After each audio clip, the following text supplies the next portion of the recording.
So I'm just making sure we don't have competition. Okay, so no, we had another guy by mistake join in '87. So I think, but I'm saying we have guys who come and I'll give you another instance. I have this. I interview people even for engineers because we know that that's our future of our company. So everybody is passionate. Your generation is very passionate about the environment and things like that, even if you don't know how to take care of it. But you're very passionate about it, right? You have all that stories and stuff like that. So he was saying that I'm very passionate about greenhouse effect and things like that. So I said, look, could you just describe it? This is this carbon. And I said, is it CO2 or CO? So he was a bit confused. Is it CO2 that we are talking about, or we are talking about CO? Carbon monoxide or carbon dioxide. So that was the first thing. Then he said, no, I think it is CO2. I think it just took a chance, 50% of the time you're right. So then he said that it doesn't conduct the heat. I mean, that's what he said. Something like that he said, something which was like a 8th standard student answering. Then I said, so what is the problem if it doesn't conduct heat? He said, no, it doesn't conduct heat, therefore there's a problem. So I said, if it doesn't conduct heat, then it won't let in the sunlight, so what's our problem? So we will be cooling the world. So if you have a lot of CO2 and it doesn't conduct the heat, so it's a very good thing, no? I mean, I think you should burn more, more coal. And he said, I'm a bit confused now. Okay, but I recruited him because at least he said, I'm a bit confused.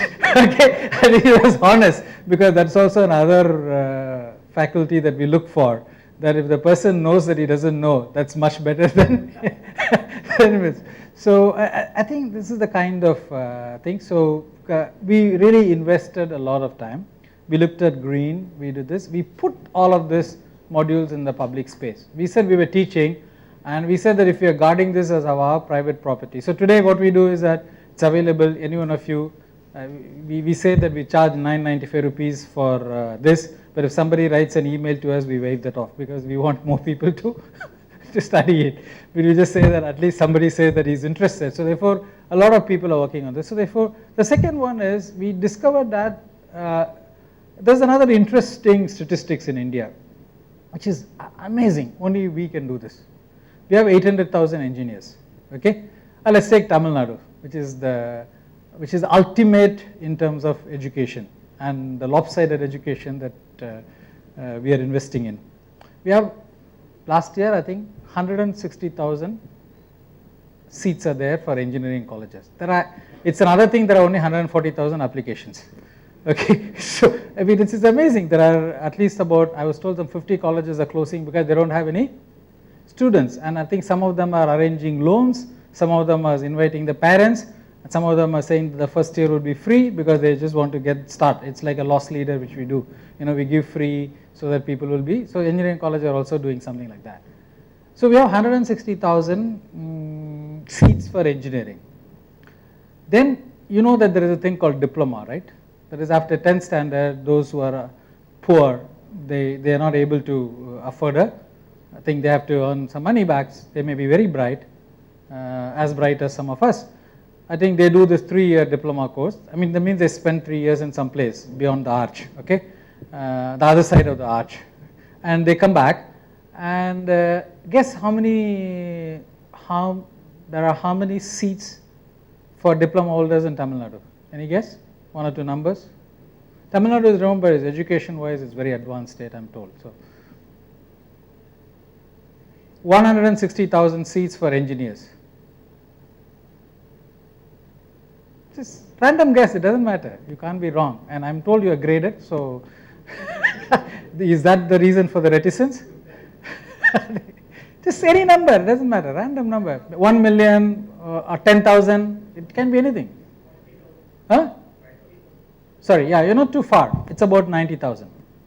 Okay, and by the way, typically in the hierarchy in manufacturing, diploma holders are supervisors, and one level above is typically engineers. At least we try to put them even if there is not much of a difference. Okay, then there is a thing called ITI. Are you familiar with it? Where you are extremely poor, if you are 8th standard and you are roaming around somewhere, you walk into one place, for 2 years you go, you come back and you have a trade certificate, ITIs. Guess how many seats are there for ITIs? Yeah, 60,000. So typically the ratio is you have one engineer who has a group of technicians who could be called as one engineer because it's very knowledge oriented, intensive and all of that, blah blah. So he directs a group of diploma holders. It could be 4 people because they're working on some things, and then each of them will have maybe 10 or 20 people who are actually doing the actual work. So one supervision, another layer. So the ratio should be 1:4:10 if it is in a very advanced industry, but it could be as high as 1:2:100. So we have in Tamil Nadu 2 engineers for 1 worker. It's extraordinary. We are graduating 2 engineers for every 1 person who is going to work. I mean, I don't know. I mean, it's the irony of life. So therefore, so this is. But our task is really how do we get these engineers to specify glass. I mean, that's a simple task that I have. So we worked on this. So we see a huge gap in skill development. If you ask today, every single large construction project in India, why is it delayed? It's one, there are no skilled carpenters or fabricators or masons or electricians in the project sites. I think it's a single biggest, leave alone people who make the facade. So therefore, this is really a dramatic issue, and we said that we need to do a little bit at least in terms of trying to inculcate some curriculum for skill development. So we worked on this. We also did something, we are part of the Green Building Council, so we go on to this. The second one is we felt that regulations are going to be an important thing. So we created, along with several other things, including an institute called Center for Environment and Policy and Technology. I don't remember what it is. Environment Planning and something. Okay, its CEPT is in Ahmedabad, a nice institute. We created something essentially to work on this. So we created a building envelope lab, and I think in IIT Madras, the Glazing Society is creating a testing and certification for the facades. I think if you're successful, maybe there'll be one collaboration which will work here. And then we are also working very closely with the Bureau of Energy Efficiency, because the Bureau of Energy Efficiency today, if you go and buy a refrigerator or any appliances, you have the 1-star, 2-star, 3-star, 4-star, right? That thing is there. We are working on a labeling program, but if you have to have a labeling program, you have to have testing facilities. The testing facilities have to be in a neutral place like IIT Madras or CEPT or IIT Delhi could be. And then the National Building Code, which is a complex thing, because the National Building Code, so we are in many of this actively working, and we are part of this because this cannot be done by us. That's where the collaboration part of it comes. In many of this, we are actively involved, and we make sure that we are collaborating with us. So this is one area where we did a lot of work. Sustainability, just to tell you, there are 2 large directions in which the Indian building industry is taking place. It's called a Green Building Council, which is the US lead, which is leadership in energy, environment, energy efficient design, I think. Leadership in energy efficient design. LEED is an organization which drives energy consumptions, because if you really leave out transportation, which is a huge contributor to the greenhouse gas, if you leave out transportation, 1 out of 3 greenhouse gases are coming from buildings like ours. You know, if you really design buildings more efficiently for energy efficiency, you will find that there are huge opportunities for saving the emissions. So therefore, this Indian Green Building Council is one very, very important initiative, and there are several people working together. It's basically driven by CII. And the second one is also a lot of work which is going on by Terry. I think this is where Millie Majumdar is driving this agenda. She's worked on what is called the Green Ratings for Integrated Habitat Assessment, or short form is GRIHA. I think GRIHA is trying to go beyond energy efficiency, but looking at sustainability, right? What kind of sustainable designs? And I think a lot of some work is going on even in IIT Madras and many of this. Okay, we worked on this. We have a lot of work. See, one of the work that we have done very closely is that, again, why I'm saying it's important to be collaborative is we worked very closely with AutoCAD to develop glass simulation tools. And these tools, we couldn't develop it ourselves because we don't have the skills. We only know the technology and the technical specs. So today we have a tool which is widely available, free to all the architects, where when they look at a design, they have a first get what is the energy consumption of that particular building, depending upon the choices that he makes in his facade, the shading, and a whole lot of those things. And our real goal, in fact, one of the big projects that we want to work with IIT Madras, and I think your professors know that pretty well, is that we really want to have a building envelope lab which will actually say this particular building, given the characteristics of the building materials, given its orientation, given it says this is the energy consumption per square meter.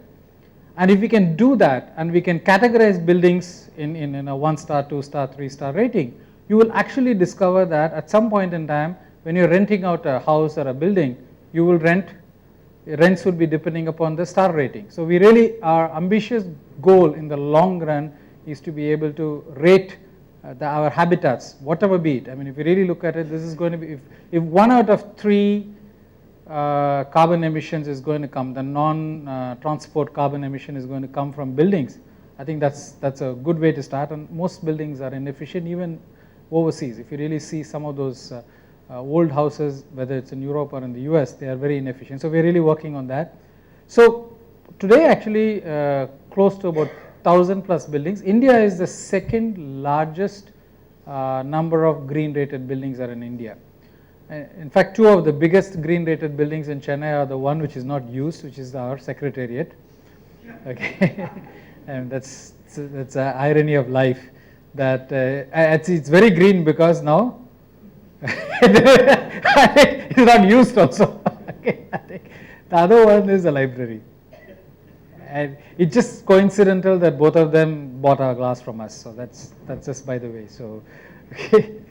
So I think that the real drive in this is that really believe that there is huge opportunities. And for instance, a lot of the CPWD buildings, and I think if I'm not mistaken, the IIT buildings will be following the CPW standards, right? I think quite a lot of the thing will be driven. I think CPWD has made green building at least silver rated green building as a minimum accepted. I think they are driving some of the standards. So we work on this. So one of the things which we discovered also is that we have a problem because there are about probably 5,000 HVAC consultants. We are the high voltage air conditioning. They are called the high voltage air conditioning consultants. There are 2 reasons why heat comes into a building. One is through direct solar radiation. We call that as a solar factor. Other one is what is called through the radiation, which many bodies radiate, that you know about that. I think that's called the U factor. For air conditioning, it's always a U factor which is used for designing. And I think anybody who has done this air conditioning, you will know that you look at the various materials, you will see the U value and you will design your specification. So most of the consultants in India who are in the high voltage HVAC, who are now moving into facade consultants, actually only know U factor. But it's an irony of life, U factor is very useful in the US, that too in the northern part of US, in Europe, because in cold countries, it's really heat loss which is crucial. It's not the heat coming in, it's not heat gain is useful for them. Because if heat comes into the building, they are happier. Because outside temperatures and most of the time is going to be less than 24 degrees, which is really the comfortable temperature to be in. So it's much better to allow the heat to come in. So therefore, this is one of the things. But unfortunately, almost all our knowledge is based on a climate condition which is completely not relevant, whereas 85% of the heat that is coming in India is through what is called a solar factor. And you will see building after building, including many buildings here perhaps, the designer would have looked at the U factor and not the solar factor, which is really the most significant form. It's not because they're not intelligent, it's just that there is not much of awareness. The science of heat coming into the building is not widely understood. It's a lot of empiricism there.